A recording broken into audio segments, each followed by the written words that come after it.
Consider being a mother so desperate to keep her child alive that she literally would take her emaciated child near a railroad track, and with the best of her timing and with the little strength she had left in her starving body, she would throw her child onto a passing train.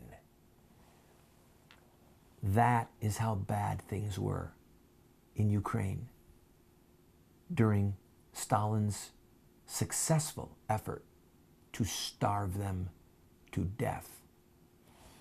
If somebody was found with so much as an ear of corn or a stalk of wheat, they could be shot on sight.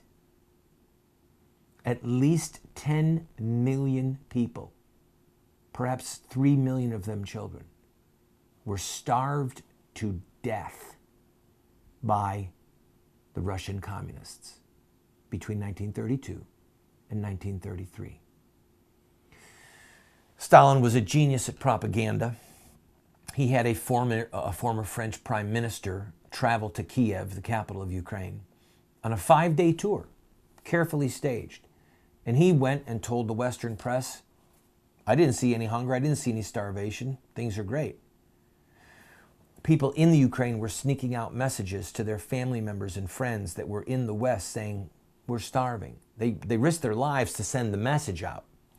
People in America, Canada, other European nations were sending money back, or rather were sending foodstuffs to Ukraine to feed their friends and relatives.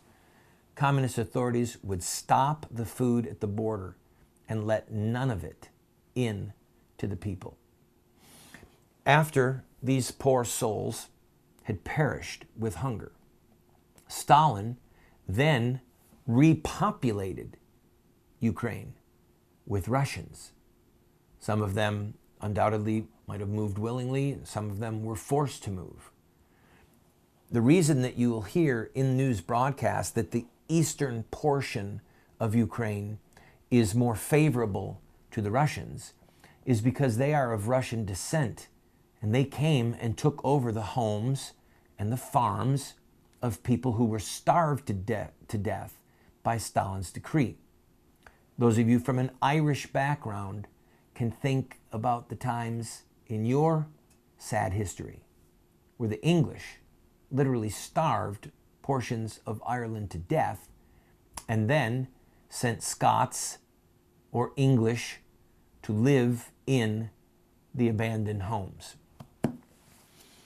When we think of these horrific images, most of us cannot imagine the generational grudge, the deep-seated hatred for the sons and the grandsons of those who starved the parents and the grandparents to death.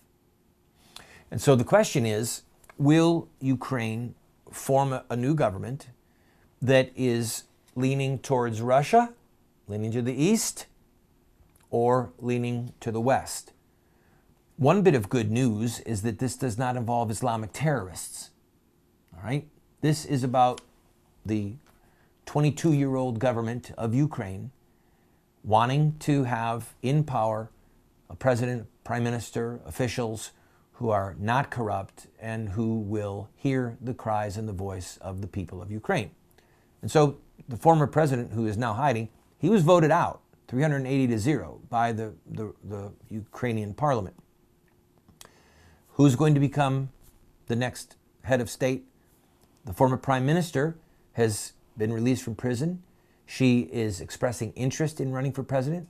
Elections are set for May. So the question is, as I mentioned in the last segment, what will Russia do? Will they send in the military now?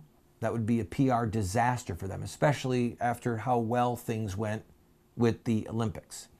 Will they starve the Ukrainians of gas? Well, the historic echoes that I've discussed involving Stalin starving people to death would haunt Putin and haunt Russia. So that's unlikely that they will do that. It would provoke far too much sympathy from the West. In my opinion, the easiest thing to do for the Russians is just to wait. Just wait.